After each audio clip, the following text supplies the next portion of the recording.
प्रिय विद्यार्थियों, आज के इस ई व्याख्यान में आपका पुनः स्वागत है। आज हम बीए फर्स्ट ईयर की क्लास में संधि प्रकरण पढ़ना आरंभ करेंगे। इससे पूर्व के व्याख्यान में हमने संधि के विभिन्न प्रकारों के बारे में डिस्कस किया था। इसके साथ ही हमने जाना कि 3 प्रकार की संधियां हैं और फिर दीर्घ संधि को सबसे पहले हमने स्वर संधि के भेद जाने। स्वर संधि के विद्यार्थियों 7 भेद मैंने बताए हैं, उनमें से प्रथम भेद हमने दीर्घ संधि पढ़ लिया है। अब उसी श्रृंखला में आज हम गुण संधि पढ़ेंगे। विद्यार्थियों, सर्वप्रथम हम सूत्र समझेंगे कि गुण संधि का सूत्र क्या है। इसका सूत्र है इसका सूत्र है आद गुण है। वृत्ति है इसकी, यदि ए या आ के बाद ई, ऊ, री या री हो तो उनके स्थान पर क्रमशः ए, ओ, अर तथा अल हो जाता है।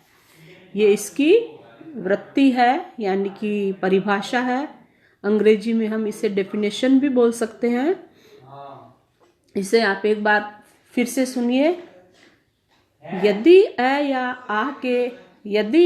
आ के बाद ई, ऊ, री या री हो तो उनके स्थान पर क्रमशः ए, ओ, अर तथा अल हो जाता है। ये हम समझ चुके हैं, इसकी परिभाषा समझ चुके हैं। फिर है यथा। अब इससे कौन कौन से पद बनेंगे? यथा उपेंद्र है, रमेश है, वृक्षोपरि, गंगोदकम, कृष्णर्धि, महर्षि। इस प्रकार से ये पद इससे बनते हैं। अब विद्यार्थियों, हम समझेंगे कि गुण किस प्रकार से होगा। हमने जान लिया कि यदि ए या आ के बाद ई, ऊ, री हो तो उनके स्थान पर गुण होता है। गुण क्या होगा? ए के बाद में ई होगा तो फिर ए गुण होगा। ए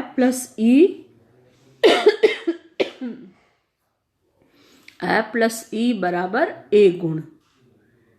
इसी प्रकार ए प्लस ऊ बराबर ओ गुण। फिर है ए प्लस री बराबर अर गुण। ए प्लस री बराबर अल गुण।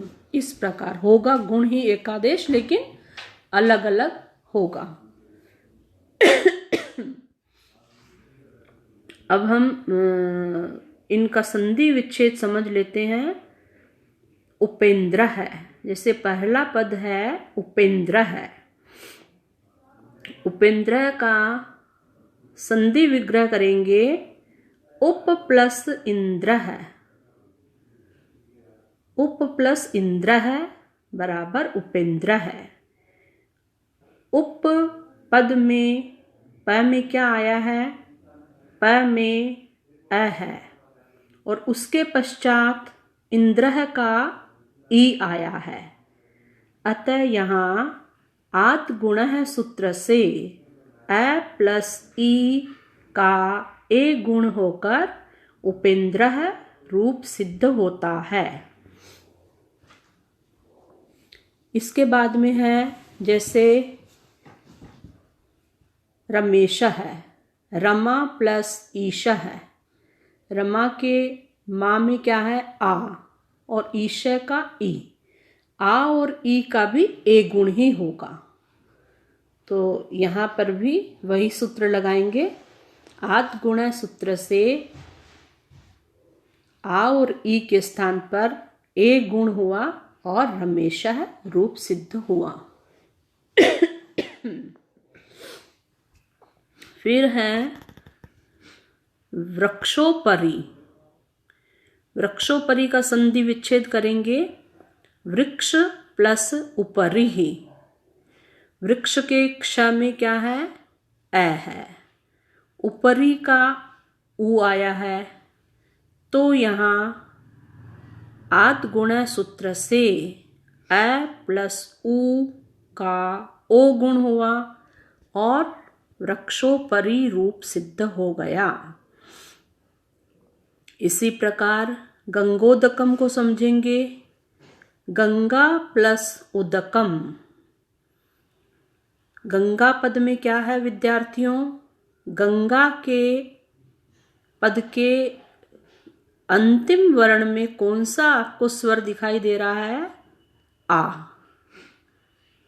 के बाद में क्या आया है, उदकम का उ आया है। ठीक है, तो यहाँ पर आत गुण है सूत्र से आ प्लस उ बराबर ओ गुण हुआ और गंगोदकम रूप सिद्ध हो गया। इसी प्रकार अगला पद है कृष्णर्धि। कृष्ण प्लस रिद्धि। विद्यार्थियों जानेंगे कृष्ण पद के अंत में कौन सा स्वर है। कृष्ण में ण पद है जो कि अंतिम पद है। अभी हम पहले पद की चर्चा कर रहे हैं। संधि में आप जानते ही हो 2 पद होते हैं, उनके बीच में संधि होती है। तो कृष्ण पद के अंत में क्या आया है, ण में ए है। इसी प्रकार रिद्धि का री आया है, तो फिर यहाँ यही सूत्र लगाएंगे। आद गुण है सूत्र से ए प्लस री का अर गुण हुआ और कृष्णर्धि रूप सिद्ध हो गया। फिर है महर्षि। महर्षि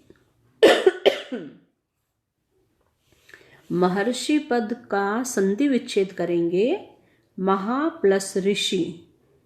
महापद में कौन सा स्वर आया है, अंत में आ और उसके बाद में ऋषि का री। तो यहाँ पर आद गुण है सूत्र से आ प्लस री के स्थान पर अर गुण हुआ और महर्षि रूप सिद्ध हो गया। अब हमारा एक और पद है अंतिम, तवलकार है। तवलकार है, संधि विच्छेद करेंगे, तव प्लस लकार है। तव के व में क्या है, ए है। लकार का ल आया है आगे, तो यहाँ पर लकार का तव लकार है। ठीक है, तो यहाँ आद गुण सूत्र से ए प्लस री बराबर अल गुण होगा और इस प्रकार तव लकार रूप सिद्ध हो जाएगा। यहाँ पर विद्यार्थियों आप 4 एग्जाम्पल दे देंगे तो ही काफ़ी होगा। एक तो ए और ई का ए बनने वाला उपेंद्र है, दीजिए। दूसरा ए और उ का ओ बना, वृक्षोपरि दे दीजिए। तीसरा कृष्णर्धि और चौथा तवलकार है। 4 एग्जाम्पल दे देंगे तो काफ़ी होंगे।